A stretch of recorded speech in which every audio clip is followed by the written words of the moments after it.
Can I say something that might make some people uncomfortable? You are not required to give everything away. Not your time, not your energy, not your attention, not your peace. And before somebody jumps in and says, well, aren't we supposed to help everybody or help people? Yes, we absolutely are. But helping people and abandoning yourself are not the same thing, friends. I've been thinking about this lately because I realized something about myself. I'm a giver. If somebody emails me, I want to respond immediately. If somebody needs something, I want to help. If somebody asks a question, my first instinct is usually let me see what I can do. And while that sounds honorable, I realize something. Sometimes my generosity wasn't helping people. Sometimes my generosity was hurting me. So let's talk about boundaries. Not being mean, not becoming unavailable, and not gatekeeping, but protecting your ability to continue showing up. Because if you keep pouring from a cup nobody lets you refill, eventually everybody ends up thirsty. So let's first identify what boundaries actually are. Personally, I think boundaries get a bad reputation. People hear boundaries and immediately think, oh, so you changed. Oh, so you think you too good now. Oh, now you don't care. No, boundaries are not walls. Boundaries are doors. You decide what enters, you decide when it enters, and you decide how much enters. Because your life cannot become open office hours. And I had to learn this. For example, at work. If an email came in, ping, I answered. Another email, answered again. Another email. Guess what I did? I answered. And what I realized was I wasn't doing my actual work. I had become responsive, but not productive. I felt useful, yes, but I wasn't effective, and that hit me. And maybe your exhaustion isn't because you have too much to do. Maybe it's because too many people have unrestricted access to you. Now, you might be thinking, I have boundaries, Dr. Key. Let's test if you truly do. Here are 3 signs you haven't created healthy boundaries. Sign number 1, you feel guilty every time you say no.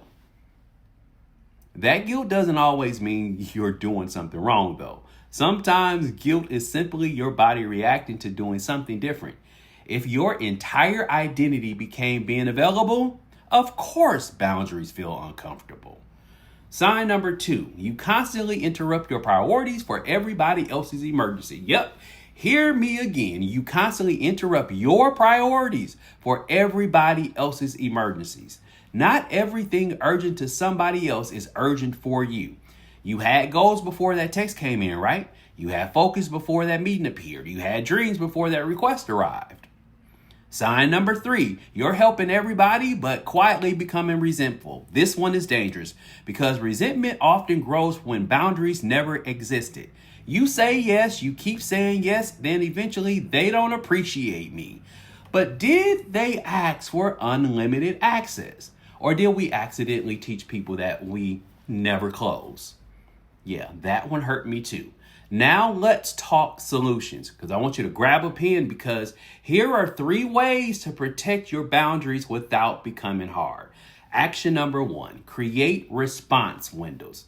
This changed my thinking. You do not need to answer everything immediately. Maybe emails happen from 10 to 11 a.m., then again from 3 to 4 p.m.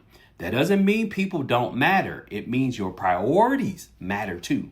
Action number 2, replace immediate yeses with intentional pauses. Instead of saying, sure, try this. Let me check my capacity. Capacity, not willingness. Because sometimes we want to help, right?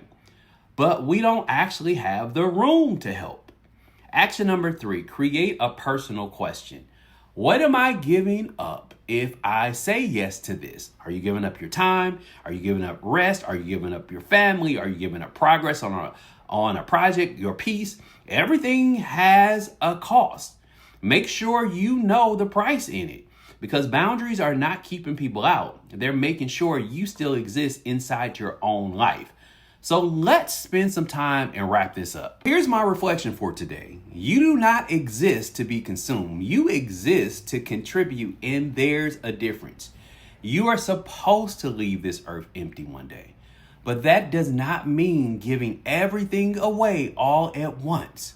You still have work to do, people to become, dreams to build, peace to protect. So setting boundaries does not make you selfish. It may actually make your giving sustainable. So a question for you. Where in your life do you need one new boundary? Work, family, friendships, technology, your own expectations. I want you to drop it in the comments. And if this message or messages like this help you think differently about life and leadership, stick around, because you never know which reflection might arrive exactly when you need it. Like how you treat your money and how you give it away. Let's talk about it in our next video.